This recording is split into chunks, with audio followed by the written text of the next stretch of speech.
Finding a tech co-founder for your startup is incredibly difficult. And if you want to increase your chances of success, I highly recommend that you stick around for this video. We're going to be talking about the best way to find a technical co-founder in 2021. Let's go. But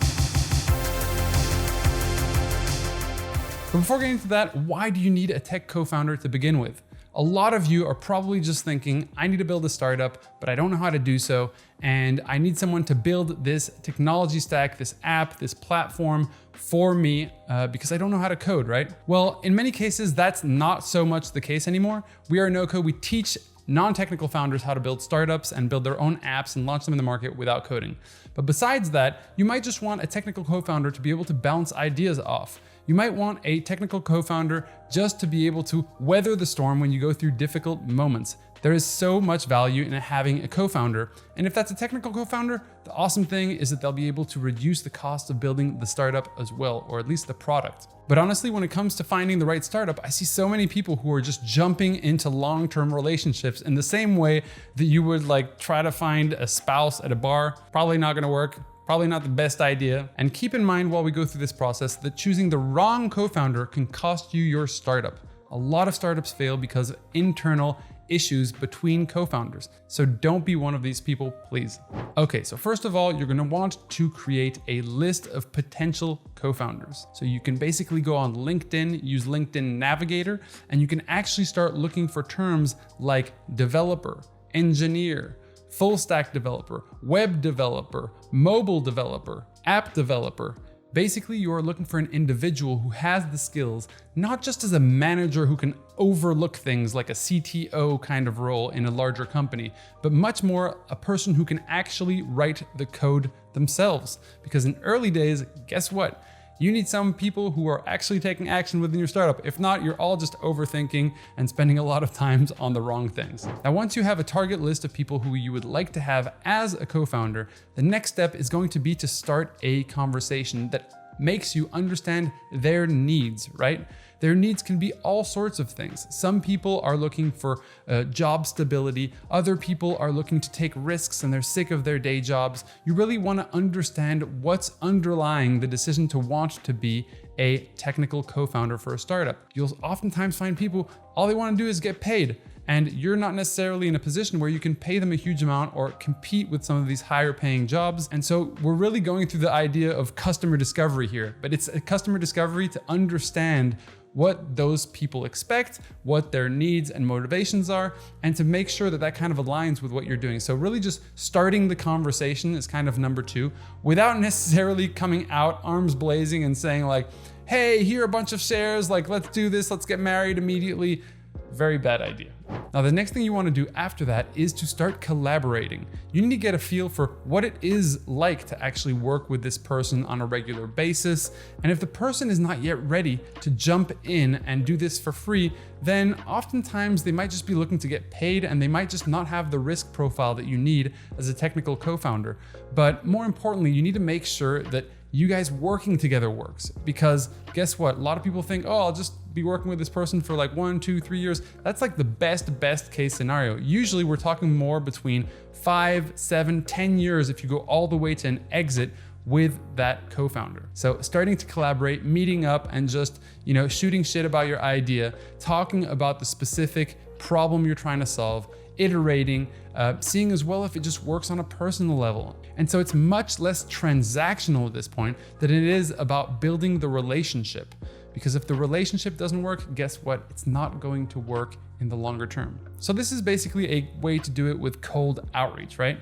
But let's say you wanted to actually find another way to find a co-founder. Here are a couple alternatives and a couple platforms that are going to be super helpful for you. Another place that you can go and start interacting is in online communities. So you can go to Facebook groups, you can go to LinkedIn groups, you can go to Reddit, you could also go to Quora and simply start putting feelers out there. You can tell people kind of roughly what you're working on and the fact that you're looking for a technical co-founder and see what kind of response comes back from that. Now, obviously, a lot of these technical co-founders are not necessarily hanging out where everyone else is hanging out. They're not really in the same places as all these non-technical co-founders looking for technical co-founders. One technique I also used back in the day was to put an ad in Stack Overflow. What's Stack Overflow? Well, it's actually where all the developers are hanging out. It's a place where people get together and ask all their technical questions, and the community is really thriving and answering those questions. And so instead of going to a place where there's only other non-technical founders looking for technical co-founders, you have to think and put yourself in the mindset of like, okay, well, where do these people actually hang out? And with this, we'll actually transition into the next part of this video. In-person events. Now, obviously, this is something that is less popular during the pandemic, but it's an excellent place to be able to find the right people. And oftentimes, a lot of these events are now online. So instead of just going to a generic event about startups, which is probably where most people will just go, but most of those people might not be technical, you might want to go to things like hackathons. In the past, I've seen huge success from people who have been able to just go to hackathons. Why? Because in hackathons, you have all types of people, but lots of developers are going to be there as well.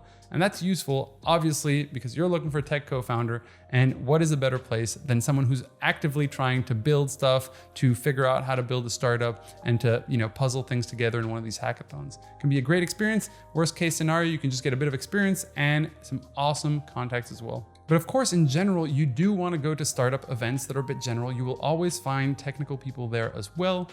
Things like Startup Weekend can be awesome to participate in. It's kind of one weekend that really teaches you a bit of nuts and bolts about building businesses. Another great place to find co-founders, places where co-founders meet. There's a lot of people in your same situation looking for co-founders. So you could go to Co-Founders Lab, for example, which has over 400,000 founder profiles, and start cruising around. You can also put out a note. It allows you to create a profile and to really say what you are looking for, but also what you are open for.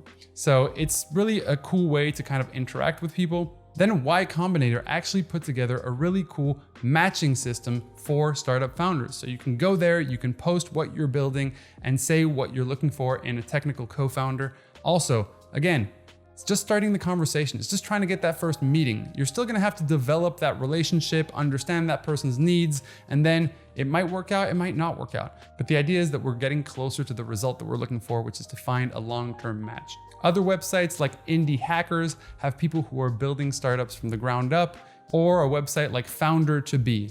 So if you're looking for someone, go and sign up right now. Most of these are completely free and it can get the conversation started. Now, probably the best advice when it comes to finding a technical co-founder is actually lead by example. You're literally asking these people who can get an amazing job, get paid a fortune, probably even get stock options in some of the largest tech startups, to quit everything to do something that is super high risk with you. So a really good tip is to actually build a business, to actually get your first paying customers. And then once you are leading by example, guess what? You've reduced the risk significantly for some of these technical co-founders to join your team. You're gonna be able to attract better talent because these people are being pitched all day long by people who have ideas, or as I call them, just hypotheses. So how are you gonna differentiate yourself?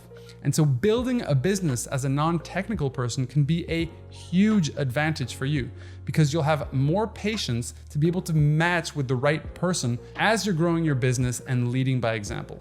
So in our program, what we do is that we actually teach people how to build their app, their website, their platform with no-code tools, specifically the ones that are gonna be best suited for what you're trying to build, and then how to bring that to market, start getting users, turn those users into paid customers, and that's really the best way, right?